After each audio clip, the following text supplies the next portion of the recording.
Sankranti special recipe पाहणार आहोत फक्त 3 रुपयामध्ये अगदी प्लेट भरून। आणि याच्याशिवाय तर संक्रांत होऊ शकत नाही। त्याचप्रमाणे लहान मुलांना तर हा पदार्थ खूपच आवडतो। इथे मी घेतलेले आहे तीळ, साखर, दूध आणि कलर।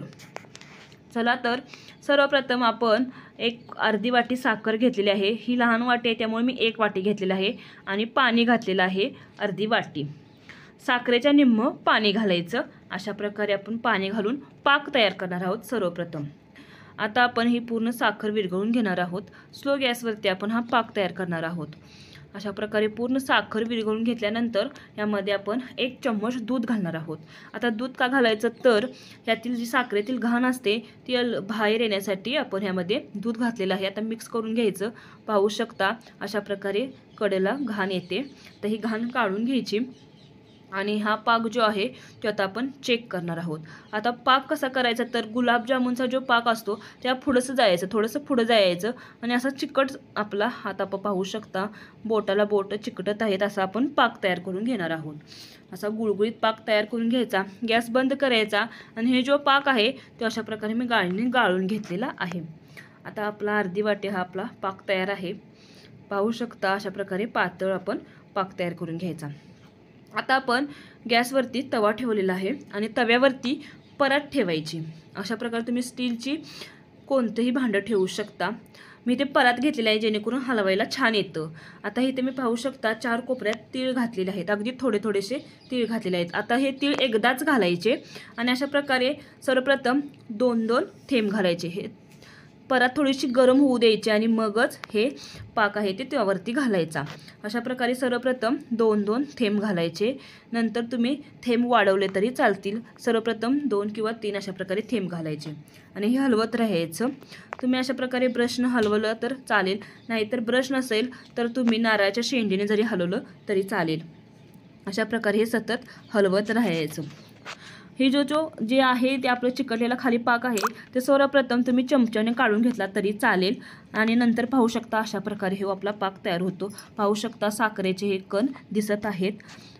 तीळ मात्र एकदाच घालायचं। अशा प्रकारे हे एक जागी करायचं आणि पुन्हा पाक घालायचा आणि हलवत राहायचं।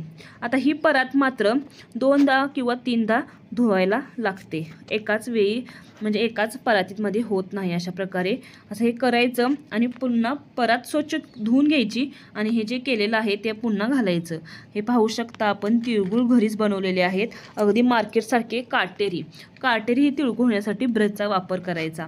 अगदी मार्केटसारखे होतात आणि हे जरासे तिळगुळची साईज तुम्हाला जर मोठी पाहिजे असेल तर तुम्ही 1 वाटी साखरेचा पाक केला तरी चालेल। इथे म्हणजे अर्धी वाटीचे अशा प्रकारे थोडेसे लहान आपले हे तिळगुळ झालेले आहेत।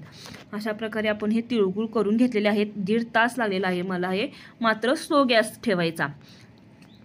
आणि अशा प्रकारे आपले हे तिळगुळ तयार झालेले आहेत। आता मी कलरचे तिळगुळ तयार करण्यासाठी यामध्ये थोडासा कलर घातलेला आहे। पाकामध्ये कलर घालायचा आणि अशा प्रकारे आपण हे कलरचे तिळगुळ करून घेतलेले आहेत।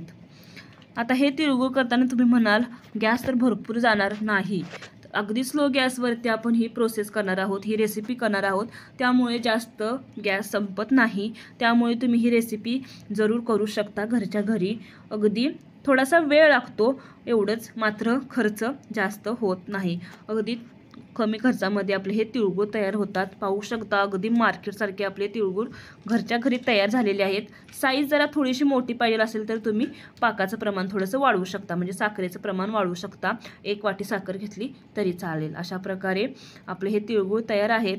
आणि ही रेसिपी आवडली असेल किंवा पुढच्या अशाच नवनवीन रेसिपीसाठी जुगाड रेसिपीला जरूर सबस्क्राईब करा, जेणेकरून तुम्हाला सर्व माझ्या व्हिडिओ पाहता येतील।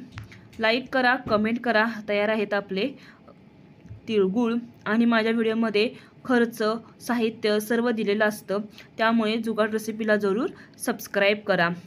रेसिपी आवडली असेल तर जरूर लाईक करा। धन्यवाद।